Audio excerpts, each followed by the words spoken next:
चलो छोड़ो सही गलत, ये बताओ कि राम जी ने वनवास क्यों भेजा, क्या कारण था। मैया, ओ पीली मैया, मैया बैठ जाओ मेरी प्यारी माँ, बैठो जल्दी। खड़े होने का तुम्हें बस बहाना चाहिए, एक भजन गाएंगे खड़े हो जाएंगे, पर बैठेंगे नहीं। जल्दी बैठो मेरी माँ। जा रही हो कि आ रही हो?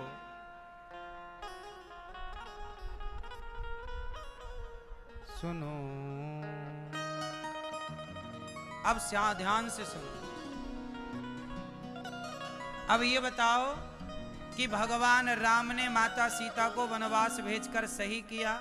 चलो ये तो आप गलत सही ना पूछें, ये बताओ क्यों भेजा? हाँ, क्या किसी दूसरे के कह देने के कारण अपनी पत्नी को वनवास भेज देना सही है? इसका मतलब आप लोग कहना ये चाहते हैं कि राम जी ने गलत किया, है ना? कहने से डरते हो बस कि भगवान को कौन कहे, परंतु बात ऐसी नहीं है जैसी आप समझ रहे हैं। मैं पूरे विषय क्लियर कर दूं, समझो मेरी माँ। गूगल बाबा से पूछने लग गई क्या मेरी माँ? गूगल से पूछने लग गई कि राम जी ने वनवास क्यों भेजा?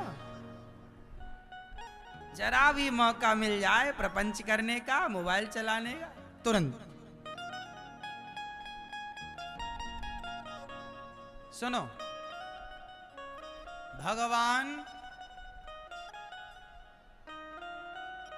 भगवान राम ने किसी के कहने से माता सीता को वनवास नहीं भेजा। फिर बात यह है कि राम जी ने केवल अपने, राम जी उस समय पति तो हैं सीता मां के, पर उस समय राम जी राजा हैं। क्या हैं? रिश्तों से ऊपर उठकर देखिए, कुछ चीजें रिश्तों में रहकर नहीं दिखती, जब आप रिश्तों से ऊपर उठते हैं तब आपको कुछ चीजें दिखती हैं। जैसे धृतराष्ट्र को पुत्र मोह इतना था कि उसे द्रौपदी के शब्द भी सुनाई, अंधे तो थे पर बहरे भी हो गए जब द्रौपदी बुला रही थी बचाओ बचाओ बचाओ। क्यों? क्योंकि रिश्तों का मोह ज्यादा था। मोह जाल में ऐसे फंस गए कि उन्हें कुछ दिखाई ही नहीं पड़ा कि अधर्म हो रहा है कि धर्म हो रहा है। उसी तरह जब आप रिश्तों से ऊपर उठते हैं तब आप कुछ देख पाते हैं। बात समझ में आई? रिश्तों से जब ऊपर उठेंगे तब कुछ क्लियर होगा। क्या क्लियर होगा? राम जी राजा हैं और राजा का धर्म क्या है?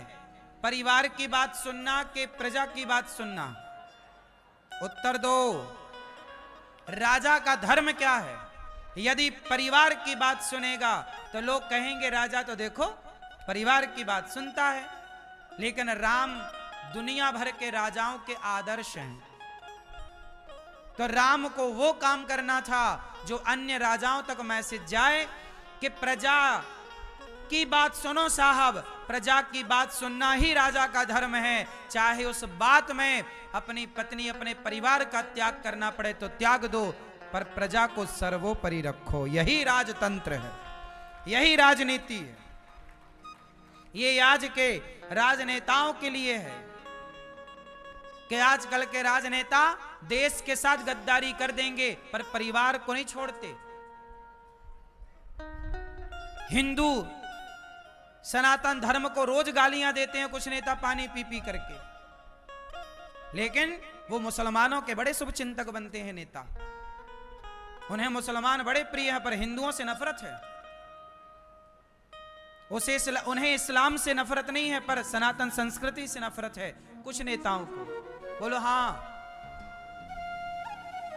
इन नेताओं के लिए, इन राजनेताओं के लिए भगवान राजा हैं, तो सबके लिए मैसेज छोड़ना है कि याद रखो यदि आप नेता हैं तो आप राजा हैं। नेता मतलब राजा, आपके क्षेत्र का जो विधायक है, सांसद है, वो एक तरह का राजा ही है। मुख्यमंत्री क्या है? उत्तर प्रदेश का राजा। प्रधानमंत्री कौन है? देश का राजा। भाई पहले राजा रजवाड़े थे, अब राजा रजवाड़ों की जगह नाम ही बदला है, मुख्यमंत्री, प्रधानमंत्री, पर राजशाही तो वही चल रही है, सिस्टम तो वही है, केवल नाम बदल गए ना। तो राजा कैसा हो? राम के जैसा, कि जो प्रजा को सर्वोपरि रखे, परिवार को सर्वोपरि ना रखे। यदि राम केवल पति होते, राम केवल पति होते, तो राम जब तक पति थे, केवल पति थे, तो रावण से लड़ करके माता सीता को ले आए। और राम को संदेह होता तो रावण के घर से लाए थे, तभी ना छोड़ देते कि जाओ हम तुम्हें नहीं रखते। फिर इतने दिन रखे क्यों? फिर सीता मां गर्भवती भी हो गई। इसका मतलब राम को संदेह नहीं था माता सीता पर। और सुनो, ये राम तो साक्षात नारायण है, ये सीता तो साक्षात लक्ष्मी है, ये तो दोनों कभी अलग है नहीं। लेकिन मानव जाति को संदेश देना था। संदेश क्या देना था? कि प्रजा यदि कह रही है तो हम प्रजा के लिए परिवार छोड़ देंगे, पर परिवार के लिए प्रजा को नहीं छोड़ेंगे। ये धर्म है। ये नेताओं के लिए राम ने मैसेज दिया, सबके लिए राम का मैसेज है। बेटा कैसा हो? राम जैसा। भाई कैसा हो? राम जैसा। लीडर कैसा हो? राम जैसा। राजा कैसा हो? राम जैसा। फिर हर जगह राम को मैसेज देना था, मर्यादा पुरुषोत्तम है, सब में मर्यादा रखनी है। आप कहते हो कि राम ने सीता मैया को बनवा, आप केवल एक पक्ष देखते हो। अरे भाई, राम ने जो किया वो हर राजा को करना चाहिए। हर राजा को मतलब ये नहीं कि पत्नी छोड़ दो, नहीं, पत्नी परिवार से ज्यादा महत्व प्रजा को देना चाहिए। बोलो हाँ कि ना? आजकल तो नेता लोग बस अपने छोरा को टिकट दिलाएंगे, बगल का योग्य लड़का उसे नहीं दिलाते टिकट, और उनका खुद का लड़का भले टपोरी है, 2 कौड़ी का झंडूबाम है, पर उसे टिकट दिलाएंगे। बोलो हाँ कि ना? इनके लिए राम जी ने सब किया था, पर तुम समझ नहीं पाए और राम को ही दोषी बना दिया। और आगे सुनो, राम सीता मां को क्यों वनवास भेजेंगे? राम, एक दिन क्या हुआ कि सीता मां जब गर्भवती हुई तो सीता मां से पूछा राम जी ने क्या चाहिए। सीता मां ने कहा कि मैं चाहती हूं कि मेरे बच्चे किसी संत की कुटिया पे जन्म लें, ताकि संतों वाले संस्कार मेरे बच्चों के अंदर आए।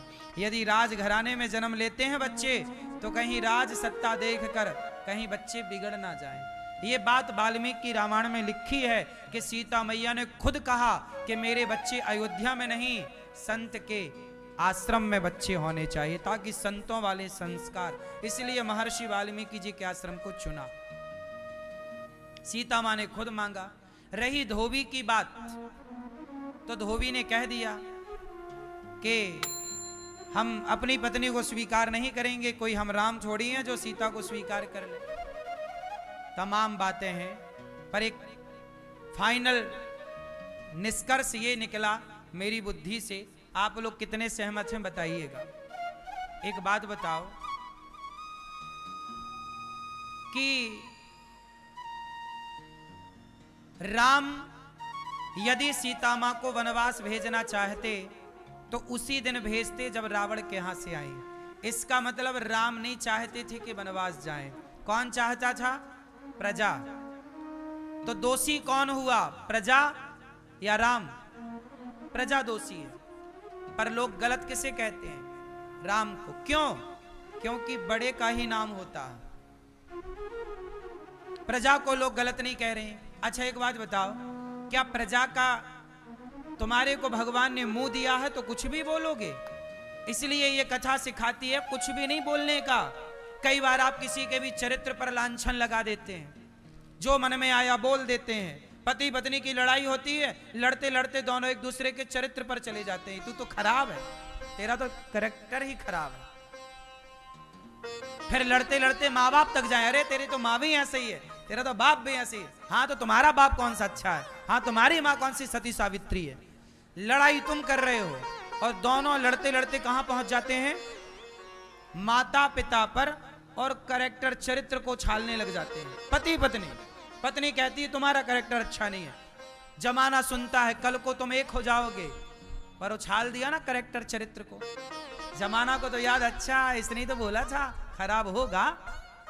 इसलिए कहता हूं जरा ताला लगाना सीखो। यहां मुंह पे मुंह दिया भगवान ने तो कुछ भी ना बोला करो, वरना अगले जन्म में भगवान मेंढक बनाएंगे, टर्र टर्र करते रहना। थोड़ा विचार करना चाहिए, थोड़ा समझदार बनो। अपनी लड़कियों को, अपनी बेटियों को थोड़ा समझदार बनाओ। तुम अपनी बेटियों को इतना सुख देती हो ना, मायके में अपने माँ बाप बच्चियों इतना सुख देती हो, इतना सुख देती हो। बेटा ससुराल तो जाना ही है, वहां तो काम करना पड़ेगा, यहाँ कुछ मत कर झूला झूल। जब वो यहाँ मायके में झूला झूलेगी, कुछ करना सीखा नहीं, तो ससुराल में करेगी क्या? कुछ कराएंगे तो रो रो के तुम्हें बताएगी कि यहाँ तो काम करा रहे हैं। इसलिए बेटी को तुम अपाहिज बना रही हो। बेटियों से बिंदास काम कराओ, घर का पढ़ाओ लिखाओ भी और काम भी कराओ। सब कुछ आना चाहिए, हर हालात में रहना सीखना चाहिए। कौन जानता था कि सीता मैया को जंगल में रहना पड़ेगा? कौन जानता था कि सीता मैया को जंगल की लकड़ियां काटनी पड़ेंगी? समय बता कर नहीं आता। हर तरीके से बेटियों को तैयार करो, सुख में भी रखो, दुख में भी रखो। चप्पल पहना के दौड़ाओ तो नंगे पांव दौड़ाओ। पता नहीं मेरी मां कल कहां चलना पड़ेगा, कौन सा समय। आप बात कितनी गंभीरता से ले रहे हैं मुझे नहीं पता, लेकिन ज्यादा सुख आपको अपाहिज बना देगा। आजकल की बेटियां कौन बन गई है? सब अपाहिज हो गई। इन्हें रिश्ते चलाना नहीं आ रहा है। तलाक की संख्या कितनी ज्यादा है, आए दिन हर गली मोहल्ले में एक तलाक मिल जाएगा आपको। रिश्ते चल ही नहीं रहे हैं। अब तो लड़कों का ब्याह करने से डर लगता है। तुम्हारा भी तो एक बेटा है, तुम्हारा भी तो एक बहू चाहिए। सब आप जितने लोग बैठे हैं सबको एक बहू चाहिए। कहां से लाओगे? जब तुमने सही बेटियां तैयार नहीं की तो तुम्हें सही बेटी कहां से मिलेगी? तुमने सही संस्कार बेटियों, बेटी ही बहू बनेगी। आपकी बेटी ऐसी बने कि हर हाल में रहे। जूजू ना बनाओ, झांसी की रानी बनाओ इन बेटियों को। हर हाल में रहें, कठोर हो। तुम्हारा हृदय कोमल है पर शरीर तुम्हारे कठोरता से जीवन जियो।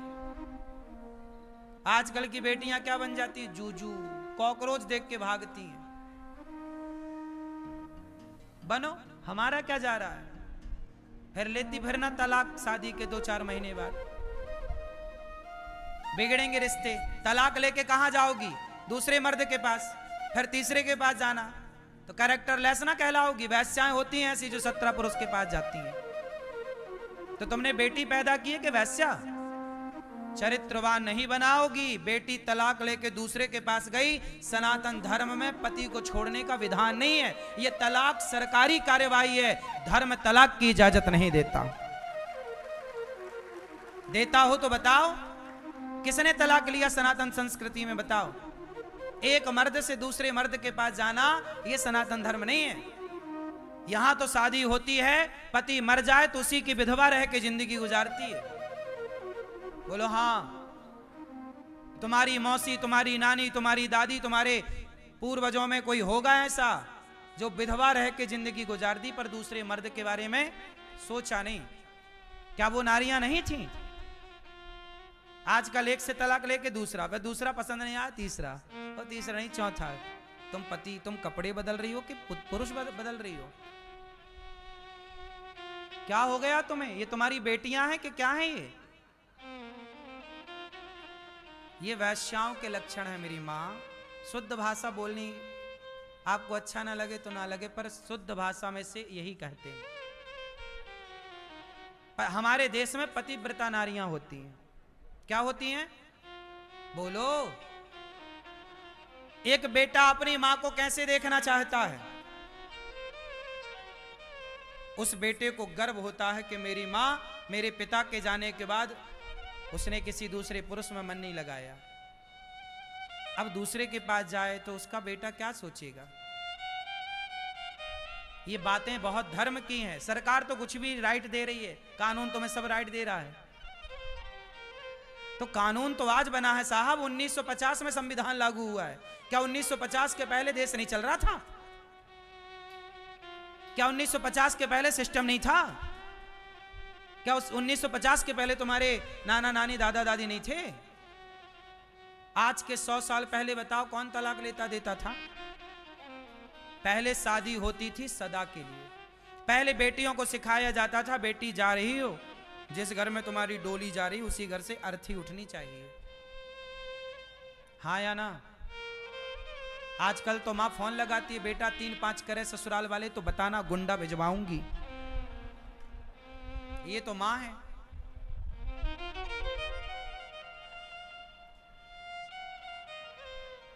ये कैसी मां है?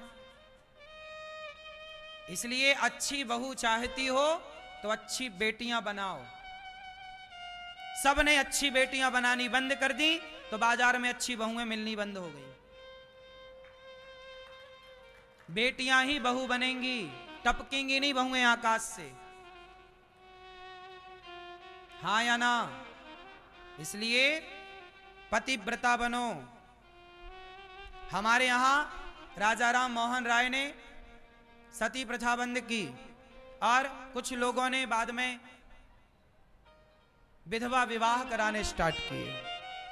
ये भी एक परंपरा है, पर शास्त्रीय परंपरा नहीं है। देखो, धर्म की दृष्टि से देखा जाए तो दूसरा विवाह गलत है, पर व्यवहार में अब 25 साल की लड़की विधवा हो गई, 20 साल की लड़की विधवा हो गई, माना कि अब उसका तो पूरा जीवन पड़ा है। तो समाज के लोगों ने सोचा कि अब ये कहां जाएगी, कैसे रहेगी, अकेले कौन इसका साथ देगा, कहीं कल को कोई इसे नौचने ना आ जाए, कोई परेशान करने ना जाए, तो वो सेफ रहे।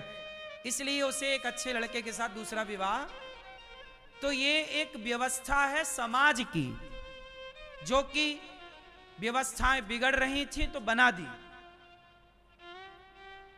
इसे भी आप गलत ना समझो, लेकिन ये विचार करके कि फिर उस दूसरे के साथ निभाए। अब दूसरा भी यदि मर जाए तो फिर तीसरे की तरफ ना देखे, फिर तो ये धंधा हो गया। कई लोग तो 4-4 तक चली जाती है, एक नहीं, दूसरा नहीं, तीसरा नहीं, चौथा नहीं ले। चलो, पुनर्विवाह हमारे यहां एक ठीक है। अब धर्म तो आज्ञा नहीं देता, पर ठीक है, समाज आज्ञा दे रहा है, तो कोई बात नहीं, समाज की बात मान लेते हैं। बात समझ में आई? धर्म आज्ञा नहीं दे रहा है दूसरे ब्याह की, पर कौन आज्ञा दे रहा है? समाज। तो चलो समाज की बात मान ली जाए, ठीक है। यदि कोई 20 साल में, बहुत सारी लड़कियां ऐसी भी हैं कि 20 साल में भी विधवा हो जाती हैं, 25 साल में, तो वो भी विवाह नहीं करती, पर कुछ लड़कियां कर लेती हैं। तो अपनी अपनी जगह दोनों सही हैं, हम गलत किसी को नहीं कह रहे हैं। लेकिन जो आज हर गली में जो तलाक चल रहा है ना, ये साहब गलत है। भाई कभी इक्का दुक्का सुनने को मिल जाए, तुम्हारी गिलास में कभी एक आध मक्खी गिर जाए तो ठीक है भाई, कभी हो गया। अब रोज तुम्हारी गिलास में मक्खी पड़ी है, तब तो सवाल खड़ा होता है ना, रोज काहे पड़ रही है? समझ में आ रही है बात? कभी कभी का तो सब माफ है, पर रोज का माफ नहीं है साहब। अब हर आए दिन तलाक चल रहा है। ऐसे चल रहा जैसे ये खेल खेल रहे हैं, तलाक का। चलो खेल खेलते, तलाक खेलते। आजकल ये चल रहा है, तलाक खेलते, चलो मजाक टाइप का हो गया। हाँ या ना? तो ये सही है कि गलत है? बोलो, धीरे बोलो कि जोर से? चलो, तो भगवान करें आपकी बेटी बहुत संस्कारी हो। हम बात कर रहे थे सीता मैया की, कि कौन जानता था कि उन्हें जंगल की लकड़ियां काटनी पड़ेंगी, पर समय आया। आप भी बेटियों को तैयार करो हर हाल के लिए, उन्हें रिश्तों में रहना सिखाओ कि कैसे सास के साथ रहा जाता है। थोड़ा कठिनाइयों से गुजारो, जिसके जीवन में सरलता है, कठिनाई नहीं है, वो कच्चे हैं, कमजोर हैं। जिस व्यक्ति ने जितना स्ट्रगल किया होगा, जिस व्यक्ति ने जितनी चुनौतियों का सामना किया होगा, वो व्यक्ति उतना मजबूत होगा। और जिसने कोई चुनौतियां नहीं सामना की, वो कमजोर होगा। बोलो हाँ। इसलिए आप अपनी बेटियों को अपने घर में हर चुनौतियों से गुजारो, ताकि वो आगे वाले आने वाले हर चुनौतियों के लिए वो तैयार। यही तो शिक्षा है। आजकल शिक्षा का मतलब केवल कागज की डिग्री है। बड़े बड़े पढ़े लिखे लोग आत्महत्या कर लेते हैं। आईपीएस आईएएस लोग आत्महत्या करते हैं कि नहीं? बोलो हाँ। ये तो पढ़े हैं ना। जज ने आत्महत्या कर ली, एडवोकेट ने आत्महत्या कर ली, इंजीनियर ने आत्महत्या कर ली, और आईएएस आईपीएस ने आत्महत्या कर ली। काहे कर ली भैया? तुम तो पढ़े थे, सारी पढ़ाई पढ़े थे, कानून जानते थे, काहे आत्महत्या कर ली? क्योंकि तुमने डिग्रियां तो प्राप्त की साहब, तुमने रिश्ता चलाना नहीं सीखा और तुमने हर हालात में प्रसन्न रहना नहीं सीखा। तुम हालात से लड़ना जाने नहीं। समय बिगड़ा, हालात बिगड़े, तुम्हें लगा यार मर जाना चाहिए। लोग आत्महत्या क्यों कर रहे हैं? आत्महत्या की दर भी हमारे देश में बढ़ रही है। क्यों? क्योंकि लोग फेस नहीं कर पा रहे हैं चुनौतियों को, भाग रहे हैं। कौन लड़े, कौन चुनौतियों को सहे? मर जाओ अच्छा है। इसलिए सेल्फा ज्यादा बिकने लग गई हमारे देश में, फंदे ज्यादा बिक रहे हैं। बोलो हाँ कि ना? क्या बोलती तू मैया?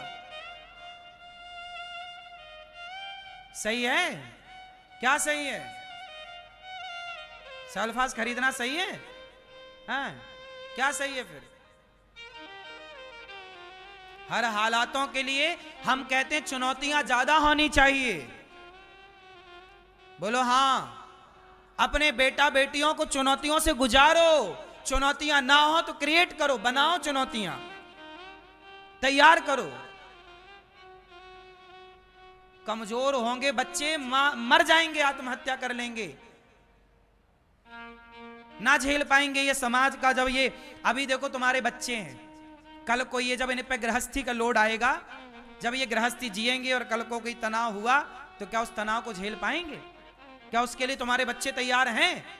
फिर कैसे माँ बाप हो? क्यों नहीं तैयारी करा रहे हो? हर हाल में प्रसन्न रहो साहब। सुख दुख आएंगे जाएंगे, हालात बनेंगे बिगड़ेंगे। हर व्यक्ति के हालात बनते और बिगड़ते हैं। समय अच्छा बुरा सबके साथ होता। एक आदमी का नाम बताओ, राम जैसे हालात किसके होंगे? सीता जैसी कोई नारी होती तो मर जाती। बोलो हाँ।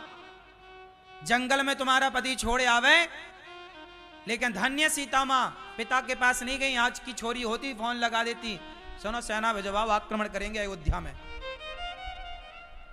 क्योंकि सीता मां के पिता भी पावरफुल थे।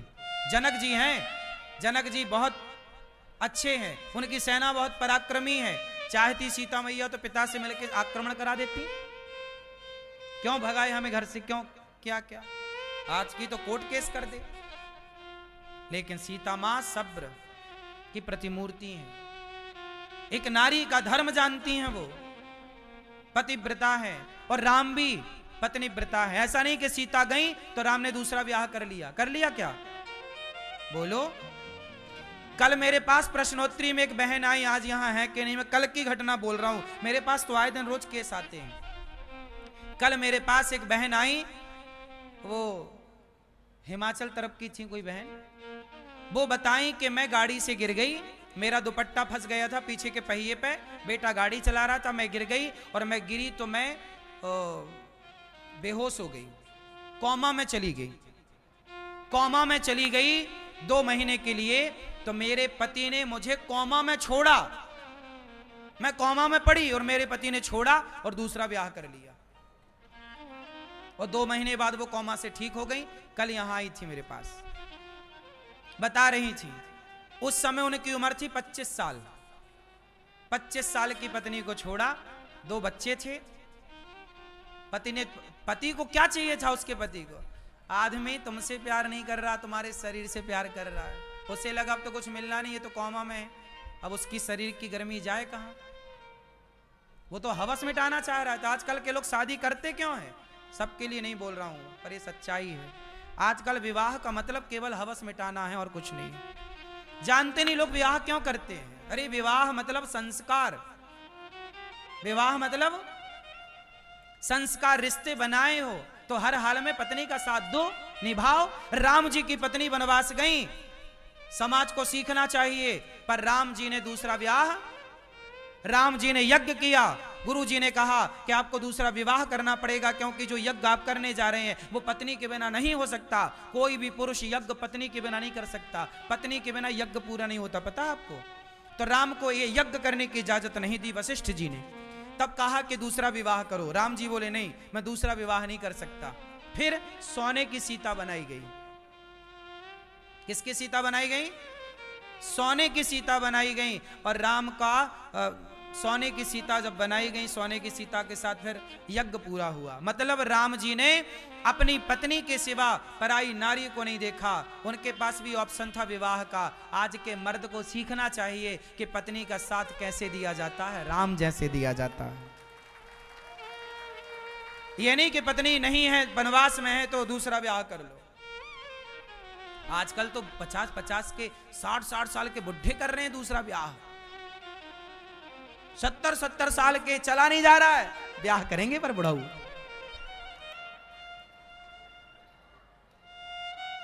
सीखो तुम राम से। राम सबके आदर्श हैं। राम पर उंगलियां उठा देना बड़ा सरल है। कह दो आप राम को गलत, राम पर उंगलियां उठाना बहुत आसान है, पर राम बन जाना 100 पीढ़ी साहब लगा लो। राम जैसा आदर्श कहां से लाओगे? इसलिए राम तो राम है, धन्य है राम।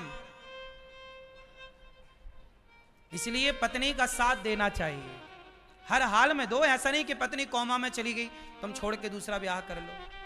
और सुनो, दूसरा ब्याह करके अब वो बुढ़ाऊ फिर वो निपट भी गया, पत्नी है अभी, दूसरा पत्नी को छोड़ के दूसरा ब्याह करोगे तो मरोगे। ऐसा हम नहीं बोल रहे हैं, कल वो बता रही थी। इसलिए अपने पत्नी को छोड़ने का सोच रहे हो, बिल्कुल त्याग दो, छोड़ना विचार, वरना टै हो जाओगे। क्यों मैया? इसलिए पत्नियों के साथ धोखा नहीं, गद्दारी नहीं। ना पत्नी गद्दारी करे पति के साथ, धोखा करे ना पति। रिश्तों तो कम से कम ईमानदारी से गुजारो, धोखा ना हो रिश्तों में। क्यों भैया? हाँ, तो भगवान राम सही है कि गलत है? हाँ, ऐसे खुल के कहा करो। राम की मजबूरी तो समझो, राम के हालात तो समझो, राम की जगह खड़े होकर तो देखो। तुम्हें क्या दिखता है राम की जगह खड़े होने से? जो तुम अभी देख पा रहे हो ना, वो राम की जगह खड़े होके ना देख पाओगे, वहां कुछ और दिखेगा।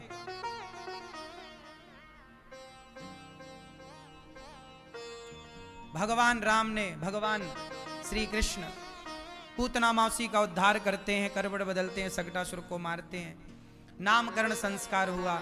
भगवान थोड़ा बड़े हुए, बाल लीलाएं करते हैं। वत्सान मुंचन क्वचित समय क्रौ से संजात हासा हस्ते हम स्वादवत्यथ दधिपया कल्पित हो गई। भगवान बाल लीलाएं करते हैं। वत्सान मुंचन, गोपियां शिकायत कर, अरे मैया तेरे लाला ने गजब कर दियो। का क्यों? बछड़ों को खोल दिया खूंटे से, सारा दूध पी जाते हैं। अरे सखी, तो मेरे छोरा को तुम डांट दियो करो। मैया जब हम आपको डांटती हैं तो ही करके हंसता है, हम सारा गुस्सा बोल जाती हैं। क्रोध से संजात हासा, हमें देखकर हंस देता है। गोपियां बोली, हम मक्खन का मटका लेकर मथुरा जाती हैं, पेड़ पर चढ़कर गुलेल से हमारी मटकी तोड़ देता है। मैया बड़ा ऊधम करे तेरो लाला। अब तो भैया शिकायत पर शिकायत होवे लग गई। मैया बोली, च्योरे लाला ये गोपियां सच कह रही हैं? कन्हैया बोले, मैया मेरे गाल पकड़ पकड़ के सखियां कहें लाला मारे से ब्याह कर ले, मारे से ब्याह कर ले। मैया तू ही बता, मैं इतनों से छोड़ो सो कन्हैया, और मैं इतनी सारी गोपियन से कैसे ब्याह कर लूं? अब तो मैया हंसवे लग गई। ये कन्हैया की बाल लीलाएं हैं, माखन चुराना, मटकी तोड़ना, ये सब बाल लीलाएं। देखो कथाएं तो आपको सब लगभग पता ही है, लेकिन मैंने वो सारी बातें आपको बताई जो आपके लिए हितकारी है। बात समझ में आई? जो आपको पता है मैंने उस पर फोकस नहीं किया, ठीक है। जो आपको ज्ञान दे, जो आपको सीख दे, जो आपको समझ दे, वो बातें करना अच्छा है। एक एक मिनट कीमती होता है, इसलिए मैं एक एक बात 100-100 करोड़ की कर रहा हूं। एक भी बात मेरी 100 करोड़ से कम की नहीं है। हो तो बताओ। क्यों जी, बात सही है मेरी माँ? मेरी एक एक बात कितने रुपये किया गया बताओ। अच्छा, कितने की? हाँ, करोड़ों की बातें हैं। ये गूगल वाला ज्ञान नहीं है। हाँ, ये शास्त्रों का बिल्कुल मक्खन है, ये मक्खन, ये सार है। आप जो सुन रहे हैं वो कथा का सारम सारम समुद्रतम सर्व वेद इतिहासानाम सार। भगवान ने बाल लीलाएं की। मटकी तोड़ना क्या था? भगवान माखन नहीं चुराते, मन चुराते हैं। मक्खन की तरह जिसका निर्मल मन हो उसके चित्त की चोरी कर लेते हैं ठाकुर जी। भगवान चुरा लेते हैं मन। एक दिन क्या हुआ, मैया यशोदा लाला को लेके गई। मिट्टी खा रहे हैं भगवान। क्या खा रहे हैं? मैया बोली, चौरे लाला तने माटी खाई ना? मैया मुंह खोल। इतना सा मुंह खोला, इतने से मुंह में पूरा ब्रह्मांड नजर आया। इतने से मुंह में पूरा ब्रह्मांड किसके हो सकता है? आपके, हमारे हो सकता है? ये भगवान है। ये लीला कर रहे हैं, मनुष्य बने हैं भगवान। यही तो भगवान है। और भगवान गर्गाचार्य जी ने नामकरण संस्कार किया। यशोदा का बेटा, इनका नाम होगा कृष्ण, रोहिणी का बेटा नाम होगा राम। बल अधिक होने से बलराम। कन्हैया बड़े हो गए तो मैया मैया कह के बुलाए भी लग गए। मैया मैया मैया मैया। आप क्या कहते हो? मम्मी मम्मी मम्मी, पापा पापा पापा। सोचो भैया, मैं क्या क्या समझाऊं तुम्हें। मम्मी और पापा ये शब्द सही है कि गलत है? हैं? बोलो, सही है गलत है? बोलो, सही है कि गलत? जोर से। तो काहे बोलते हो गलत? पापा का मतलब होता है पाप। शुद्ध में आप अपने बाप को पाप पाप कह रहे हो। पापा का अर्थ पाप है, इसलिए पापा नहीं बोलने का। भारत की किसी भाषा में पापा शब्द हो तो बताओ। हमारे यहां बाबूजी है, हमारे यहां पिताजी है, हमारे यहां बाबा है। पिता को आई बाबा बोलते महाराष्ट्र में, हिंदी में बोलते हैं पिताजी। भगवान राम क्या बोलते हैं? पिताजी। कन्हैया क्या बोलते हैं? बाबा। बाबूजी हमारे यहां क्या बोलने की परंपरा रही है? बाबूजी। पर तुम बाबूजी पिताजी सब छोड़ छाड़ के पापा पापा पापा। पापा मतलब पाप। संस्कृत में पापा शब्द को पाप के लिए प्रयोग किया जाता। गीता में कई जगह पापा शब्द आया है, रामचरितमानस में पापा शब्द आया है। वो सारे पापा शब्द पाप के लिए प्रयोग किए गए हैं, लेकिन तुम्हें तो पापा कहना है। मम्मी, ये मम्मी से मम्मी बन गए, अपभ्रंश है। मम्मी, मरी हुई स्त्री को मम्मी कहते हैं। तेल में डुबा के रखते हैं, खराब ना हो जाए बॉडी। पहले के जमाने में ये परंपराएं थी। आज फ्रीजर होता है, पहले तेल में डुबा के रखने के प्रोसेस को मम्मी कहते थे। उस मम्मी से, भाई मम्मी क्या है? आप लोग भी कई बार जल्दी जल्दी मम्मी कहाँ हो, मतलब आप भी मम्मी ही कहते हैं। मम्मी कहाँ हो मतलब काहे मारे डाल रहे हो अपनी माँ को? मम्मी नहीं, मैया। क्या बोलेंगे शुद्ध? ए मैया सो गई क्या? ये मैया, मैया ओ चश्मा वाली मैया। क्या बोलती हो आप अपनी माँ को? मम्मी। अब नहीं बोलना मम्मी। मम्मी मतलब मरी हुई, वो तो जिंदा है। काहे मारे डाल रही हो मम्मियों को? तो भाई 70 पार नहीं जा रही है मम्मियाँ। पहले के लोग माताजी बोलते थे तो दादी अम्मा 100 साल तक जीती थी। आजकल तो मम्मी मम्मी बोल के 70 में ही नहीं पड़ रही है तुम्हारी माँ। क्यों? इसलिए भारतीय शब्दों को प्रयोग करो ना भाई। काहे तुम अंग्रेज बन रहे हो? और अंग्रेज लोग भी नहीं बोलते सब। क्यों? ये मम्मी पापा आया कहां से बताओ जरा, उपज क्या है इसकी? हैं? अरे अंग्रेज नहीं बोलते, मदर फादर बोलते हैं उन लोग। क्या बोलते हैं? Mother father.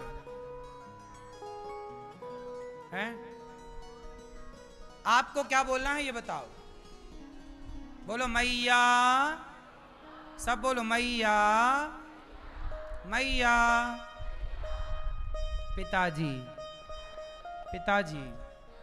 कौन कौन आज से मैया पिताजी बोलेंगे या बाबूजी बोलेंगे? हाथ उठाओ।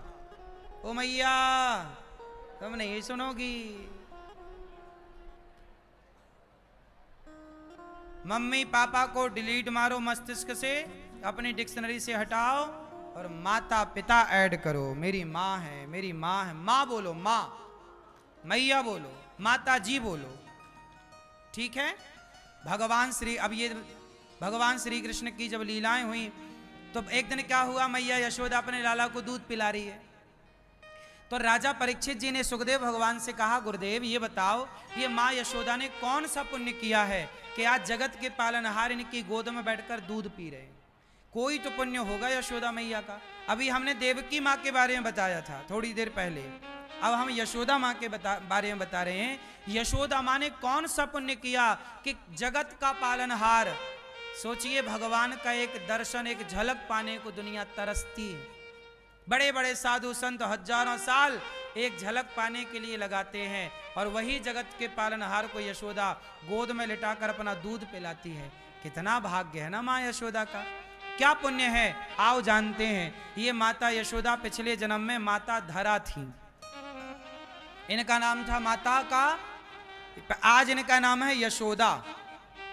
पिछले जन्म में नाम क्या था, धरा। ये जंगल में लकड़ियां बीनती थी, काटती थी सूखी लकड़ियां, और ला करके इनके पति, जिनको आज नंद बाबा कहते हैं, इनके पति का नाम था द्रोण। पिछले जन्म में नंद बाबा का क्या नाम था, द्रोण, और यशोदा का नाम, मैया का नाम धरा। ये दोनों पिछले जन्म में भी पति पत्नी थे, और साथ में ये जंगल की लकड़ियां काटते, बीनते, समेटते और बाजार जाते, लकड़ियां बाजार में बेचते, और जो पैसा मिल जाए उससे साधु संतों की सेवा करते। मैया यशोदा अपने हाथ से भोजन बनाती, मतलब धरा माता अपने हाथ से बनाती और साधु संतों को पवाती। भगवान को भोग लगाएं और पवाएं, भोग लगाएं पवाएं, और जो बच जाए जूठन, साधु संतों का बच्चा प्रसाद, वो दोनों पति पत्नी पाकर और भजन करते। गृहस्थ में थे लेकिन दोनों भगवत चिंतन, केवल भगवान, एक भगवान के सिवा कोई नहीं। अब होते होते क्या हुआ, इनकी भक्ति के चर्चे चारों तरफ फैले। बड़ी दूर दूर से साधु लोग इनके घर आने लग गए कि हमें कहीं भोजन मिले ना मिले, धरा के घर में भोजन जरूर मिलेगा। एक दिन क्या हुआ कि भगवान इनकी परीक्षा लेने के लिए आए। हर भक्त की परीक्षा भगवान लेते जरूर हैं। अब जब भगवान आए तो साधु बनकर आए, 8-10 साधु आए।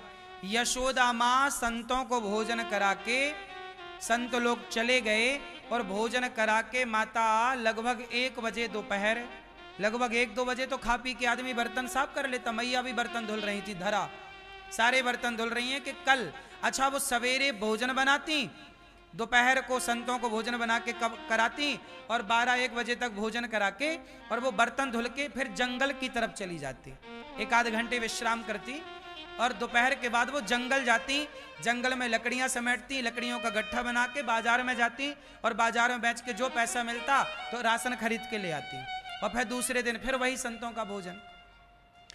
अच्छा, माता धरा के पास इतने ही पैसे हुआ करते थे कि वो 8-10 संतों को भोजन कराए। अब 8-10 संतों को भोजन करा चुकी, संत लोग जा चुके। अब संत लोग जैसे गए, माता धरा ने भी प्रसाद पाया और बर्तन धुल रही थी, तभी संतों की दूसरी टोली आ गई, और ये कोई और नहीं थे, भगवान परीक्षा लेने आए। देखो भगवान कब आते हैं, जब खाने का दाना घर में ना हो तब परीक्षा होगी ना, खाने का दाना हो तब काय की परीक्षा, जब खाने को ना हो तब परीक्षा होगी। तो भगवान आए, माता बड़ी भूख लगी है, कुछ खाने को मिलेगा। अब धरा बोली, संत आ गए, दूसरे संत आ गए, हमने तो अभी खिलाया पिलाया संतों को, पर ये तो दूसरे संत। अब धरा कैसे कहती कि नहीं महाराज हमारे घर में कुछ नहीं है। गृहस्थ के घर से कोई साधु चला जाए वापस तो ये सबसे बड़ा पाप है गृहस्थ के लिए। आपके द्वारे कभी कोई भूखा ना जाए, यही तुम्हारा धर्म है। अब क्या हुआ, माता धरा बोली, अच्छा आप महाराज बैठो, आप स्नान ध्यान कर लो, हम आ रहे हैं, आपके लिए भोजन तैयार कर रहे हैं। तुरंत धरा बाजार में गई, पड़ोस में गई, भैया थोड़ा पैसे उधार दे दो, हम कल परसों 2-4 दिन में आपके पैसे चुका देंगे। सबसे पैसे मांगे, उधार किसी ने नहीं दिए। सबको पता था कि धरा तो गरीब है, कहां से चुकाएगी। एक सेठ के पास गई, वो ब्याज से पैसे बांटते थे। सेठ जी पैसे दे दो। जंगल की लकड़ी बेच कर आपका चुका देंगे, थोड़ा हमें जरूरत, साधु आए हैं, भोजन कराना है, 10 साधु हैं, 10 भोजन करा।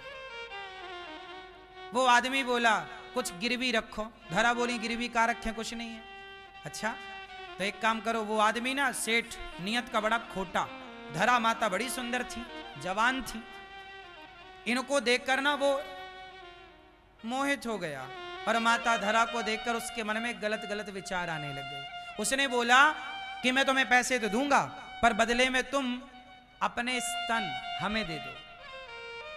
अब तो माता धरा समझ गई कि ये तो खोटा आदमी है, मेरे स्तन मांग रहा है। पर धरा करती क्या, कुछ है नहीं, समय भी नहीं है, साधु बैठे भूखे प्यासे, वो कह रहा कि तुम अपने स्तन हमें दे दो। माता धरा बोली भैया संतों को भोजन उधार मांग रही हूं, पैसे दे दो, जाओ बाहर, हमें नहीं देना पैसे, जाओ। उसने भगाना शुरू कर दिया। अब माता धरा क्या करती, चल ठीक है तू मेरे स्तन ले ले। अब तो वो आदमी बड़ा प्रसन्न हो गया, बात बन गई, पैसे लाए, उसने बहुत सारे पैसे रख दिए, बोले लो ये पैसे ले लो, अपने स्तन दो। माता धरा बोली ठीक है, तुझे मेरे स्तन ही चाहिए? हाँ हाँ स्तन चाहिए। माता धरा ने चाकू उठाई, पड़ी थी वहीं, चाकू उठाई और अपने स्तनों को काट दिया।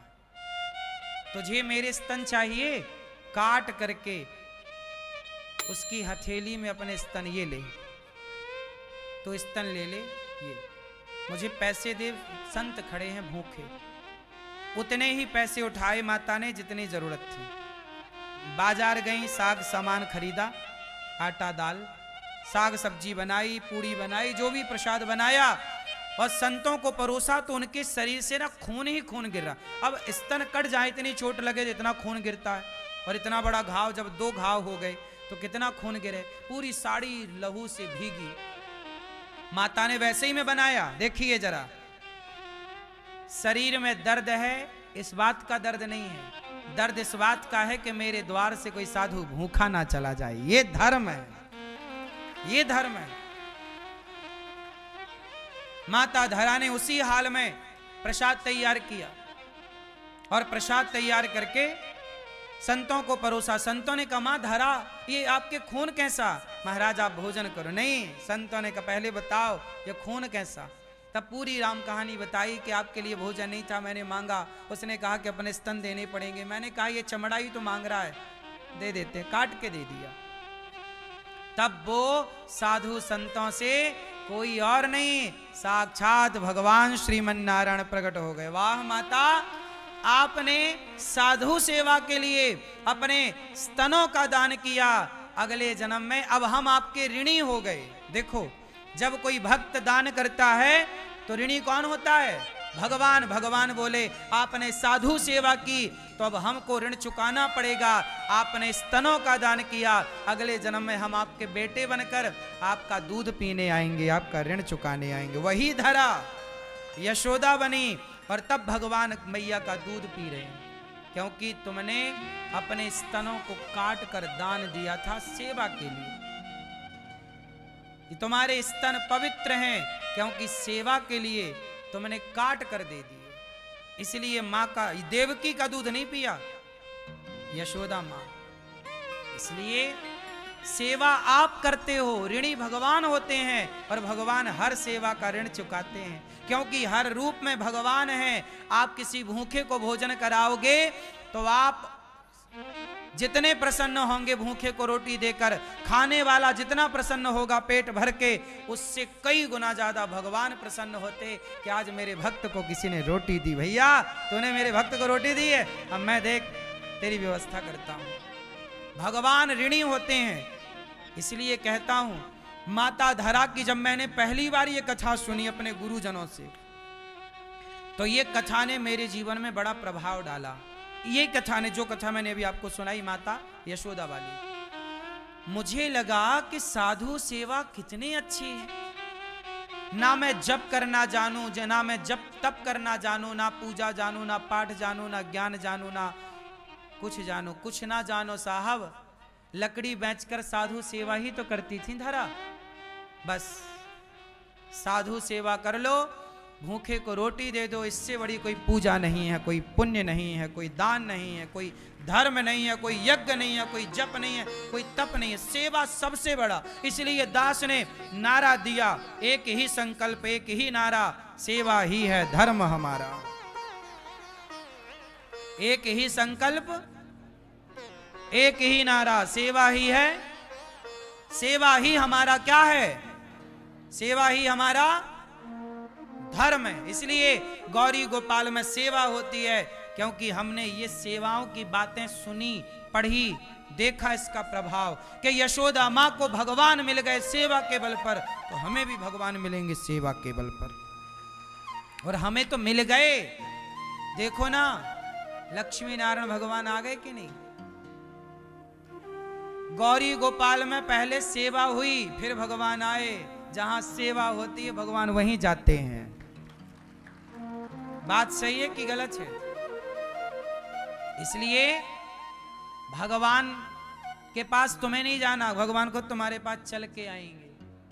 तुम सेवा करो। इसलिए दास अनिरुद्ध सवेरे से शाम तक मेरा जीवन सेवा के लिए समर्पित है। गौरी गोपाल आश्रम में सवेरे से देखो संत लोगों की लाइन लग जाती है, संत लोगों को प्रसाद बंटना, ये सेवा है। ना जाने किस रूप में नारायण मिल जाएं।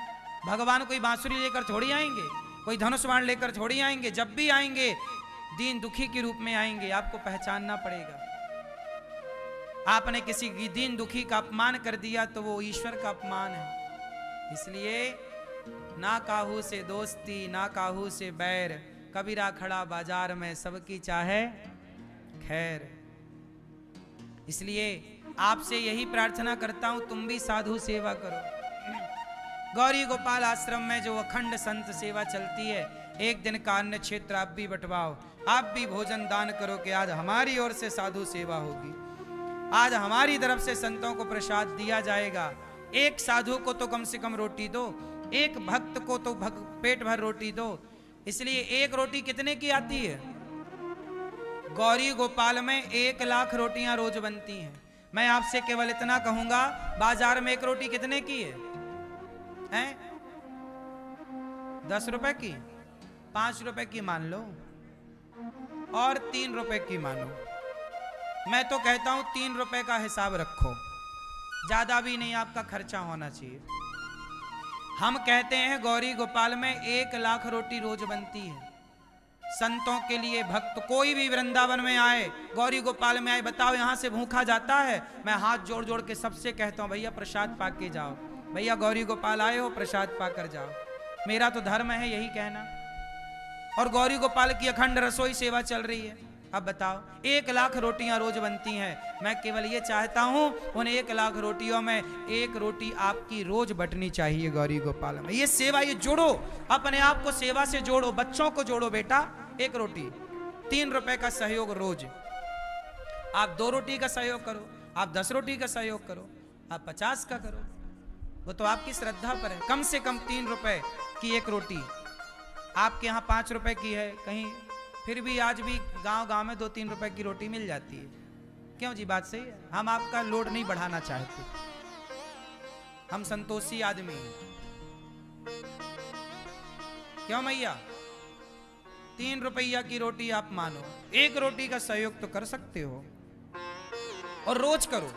जैसे 1 रोटी गाय की निकलती है ना तुम्हारे घर से, 1 रोटी कुत्ते की निकलती है। आखिरी रोटी बोलो, 1 रोटी गाय की, 1 रोटी कुत्ते की, 1 रोटी गौरी गोपाल के नाम की निकालो कि ये प्रभु के नाम की, भक्तों के नाम की, संतों के नाम। आपकी रोटी 1 लाख रोटी यहां बनती है तो 1 रोटी आपकी। आप सहयोग करें, साधु सेवा करवाएं अपनी ओर से। यहां अखंड रसोई चलती है, कोई भी रसोई में आप सेवा करें कि आज संपूर्ण रसोई हमारी ओर से बांटी जाए। 30,000 से जा। कल मेरी एक बहन कह रही थी, मैया कि महाराज यहाँ 30,000 लोग नहीं खाते, यहाँ तो 50,000 लोग खाते होंगे, दिन भर चलता है। हम तो बताते कम हैं, आप अपनी आंखों से देखो। अच्छा बताओ, यहाँ हजारों लोग सवेरे से शाम तक खाते हैं कि नहीं? कितने लोग गवाह हैं इस बात के? आप सब देखो, जनता जनार्दन गवाह है, और जनता की आवाज ईश्वर की आवाज होती है। बोलो हाँ। तो हम झूठ कह रहे हैं क्या? इसलिए अच्छे काम से जुड़ो, एक दिन की रसोई बंटवाओ कि आज हमारी ओर से सब भक्तों को भोजन दिया जाए। यहाँ देखो माताएं आती हैं, ये मैया आज आई, आज पहली बार हमने इनको दर्शन किया, ये मैया आज आई, क्यों आई, कहाँ से आई, ये भाई साहब कौन है हमें नहीं पता, अभी अभी ये मंच में आ गए, कौन है मैया, कहाँ से आई, अब इनसे बात करें। देखो गौरी गोपाल वृद्धाश्रम है, कोई मैया कब आ जाए हमें भी पता नहीं लगता, किस रास्ते से आ जाए। आज हम बात करेंगे एक माँ से जो आज ही आई हैं। मैया कहाँ से आई हो मेरी माँ? चंदौली से आए हैं। चंदौली? हाँ। कौन कौन है घर में, आप यहाँ क्यों आई? हम एक लड़का है सतेला है, बहुत मारता पीटता है। आपका एक बेटा है सौतेला? हाँ। वो मतलब आपको मारता है? बहुत मार के हाथ गोड़ फुला दिया, मुँह का मारा उसने? हाँ, और घर से बाहर कर दिया। घर से मार मार के बाहर कर दिया? हाँ। सौतेला बेटा? हाँ। सगा बेटा नहीं है? ये सौतेला बेटा है। सौतेला बेटा मार मार के निकाल दिया। हाँ। ये भैया कौन आए आपके साथ? टोला मोहल्ला है, तो हमको देखा हुआ ना है, तो सबको 5 लोग बोला इसको ले जाओ। ये गांव के लोग हैं? हाँ। मोहल्ले के? हाँ। भैया बात करो इनसे, कहाँ से आए आप? हम सर झारखंड का है, धनबाद।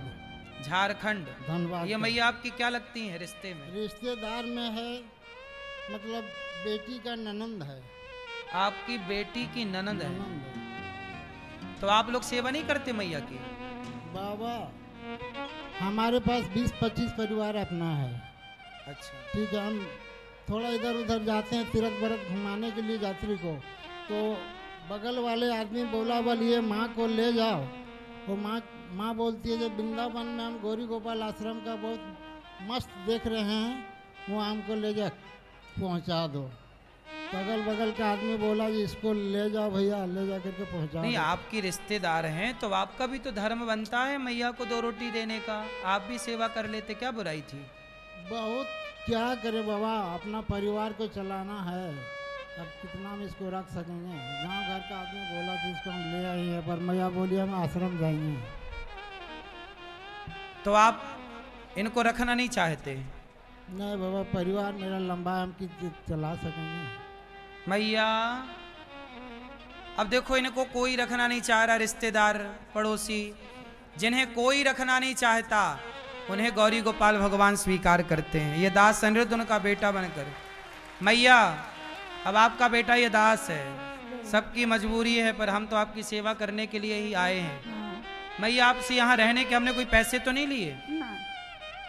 किसी ने पैसे मांगे आपसे? आप यहाँ रहेंगी? हाँ। अपने मन से रहेंगी? हाँ। कोई जबरदस्ती तो नहीं? अब बताओ ये माँ जरूरतमंद है या नहीं? बोलो, किसके द्वारा इनकी सेवा हो रही है? आप सबके सहयोग से। पता नहीं कब कौन सी माँ आ जाए, सौतेला बेटा है, मार मार के बेटे ने निकाल दिया। ये रिश्तेदार हैं, पड़ोसी हैं, इन्होंने अपनी मजबूरी बता दी। सबकी अपनी अपनी मजबूरियां हैं, कुल मिला के सेवा करना कोई नहीं चाहता, लेकिन ये दास अनिरुद्ध आज भी चाहता है हम सेवा करें, भगवान हमारे शरीर से सेवा कराते रहें। आप लोगों से इतनी प्रार्थना है कि आप भी इन माँओं के बेटा बेटी बनो, और आप भी इन माँओं के लिए थोड़ा थोड़ा सहयोग करने लायक हो तो करो, नहीं करने लायक हो हम भगवान से प्रार्थना करेंगे कि आपको ईश्वर इस लायक बनाए। एक माँ को आप गोद ले लो कि भाई एक माँ आ जाई हैं, इनको हम गोद लेंगे, इनकी सेवा हम करेंगे, हम इनको जीवन भर रोटी देंगे, हम एक माँ का ख्याल रखेंगे, दवाई का, भोजन का, सब चीज़ों का। इन माँओं के लिए जो आपसे बने सहयोग कर सकते हैं। 290 माताएं, 290 से अधिक माताएं हैं, और उन माँओं का यहाँ रहना खाना सब फ्री है। आप 290 माँओं को भोजन कराओ कि आज 290 माँओं को हम भोजन कराएंगे। इन माँओं को 1-1 गिलास दूध मिलता है रात्रि को रोज, आपकी ओर से 1-1 गिलास दूध के सभी माँओं को आज हमारी तरफ से दूध दिया जाए। फल बढ़ते हैं रोज, कभी केला, कभी सेब, कभी मौसमी, आपकी ओर से फल बढ़ जाए। देखो हम तो कोई व्यापार करते नहीं, हम कोई बिजनेस तो करते नहीं, आप लोगों से भिक्षा मांग मांग के सेवा करते हैं, तो आप लोगों को भिक्षा देना चाहिए कि नहीं? फिर और हम कोई शराब तो पीते नहीं है, कोई दुरुपयोग करते नहीं है। गौरी गोपाल आके आप चेक कर लो, बताओ आपके दिए गए दान का गौरी गोपाल में सदुपयोग होता है कि दुरुपयोग? बताओ। सदुपयोग है तो फिर आप भी सहयोग करिएगा। एक एक रोटी का इन माओं को भोजन दीजिए। साधु संतों के लिए एक संत निवास बनाना है। उन संत निवास में आप लोग चाहें तो आप एक कमरा बनवा के संतों को दें कि वो वहाँ बैठ के भजन करें। आप संत निवास में एक कमरे की छत डलवाएं संत सेवा में। हमारी पुष्पा मैया दिल्ली से कल आज कह रही थी कि हमारी इनका भी भाव बना कि वृद्ध माताएं जो 290 हैं उन माताओं के कमरे में हमने एसी लगाने की बात की। तो हमारी पुष्पा मैया पूछी कि हम भी कुछ एसियों का सहयोग करेंगे। तो आपका भी मन बने तो सभी माओं के लिए एसी लगाना जरूरी है, क्योंकि गर्मी बहुत होती है। और कूलर एक कमरे में जिस तरफ उसका मुंह होगा उस तरफ हवा देगा, दूसरी तरफ माताएं पड़ी उन्हें थोड़ी हवा मिलेगी, क्योंकि एक कमरे में आप देख रहे हैं आमने सामने बेड पड़े हैं, है ना। और कूलर ही कूलर कमरे में रख देंगे तो फिर जगह खत्म हो जाएगी कमरे की। सब चीजें देखनी पड़ती हैं। ये भी एक गृहस्थी है। आपके परिवार में 4-5 लोग हैं, आप उनके लिए सोचते हैं, हम सब माताओं के लिए सोचते हैं, क्या करें, सोचना ही है। तो आप भी एक एसी माताओं के कमरे में लगवा सकते हैं अपनी अपनी तरफ से। आपकी जो मर्जी हो, जो श्रद्धा हो वो करिए।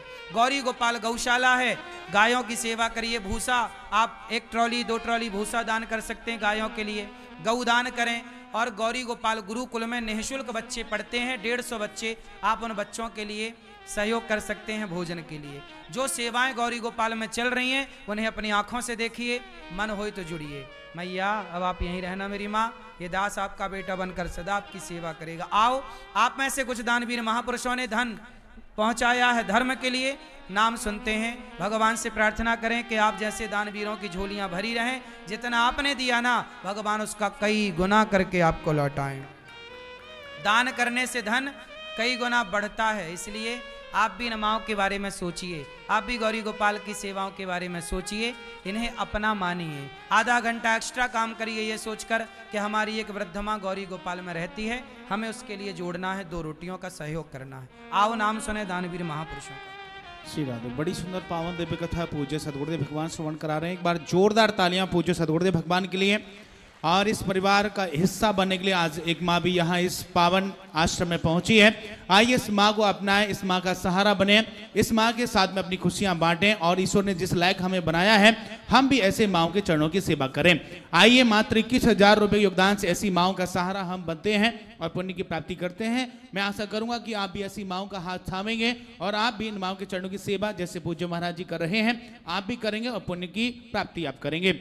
आज के श्रेणी में स्वर्गीय मोहनचंद पांडे के नाम से उनकी पत्नी मोहिनी जी के द्वारा रामनगर से 51,000 रुपए का योगदान ऐसी मांग के लिए दिया गया। एक बार जोरदार तालियां इनके लिए, सुंदर से कार्य के लिए।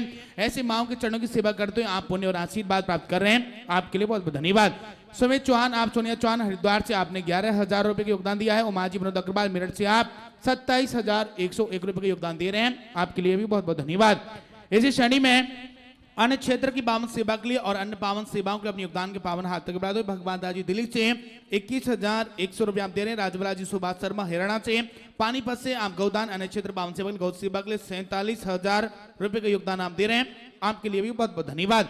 सुशीला जी, आप सूर्यसी दिलहरा के नाम से चांपा छत्तीसगढ़ से आप 11,000 रुपये योगदान देते हुए गौरी गोपाल अन्य क्षेत्र की पावन सेवा से अपने आप को जोड़ रहे हैं, आपके लिए बहुत बहुत धन्यवाद। इसी श्रेणी में श्री रोशन लाल जी मीना राजस्थान से आपने योगदान के पावन हाथ तक बढ़ाते हुए अपने आप को जोड़ रहे हैं 3,301 रुपये। ज्ञान प्रकाश जी मुर्दाबाद से आपने आश्रम के दिव्य निर्माण कार्य में 51,000 रुपये का सहयोग दिया है, आपके लिए भी बहुत बहुत धन्यवाद। श्रीमती कमलेश सोलंकी, आप स्वर्गीय विजेंद्र सिंह सोलंकी के नाम से बदायूं से 21,000 रुपये का योगदान देते हुए ऐसे मांग के चरणों की सेवा कर रहे हैं, आपके लिए भी बहुत बहुत धन्यवाद।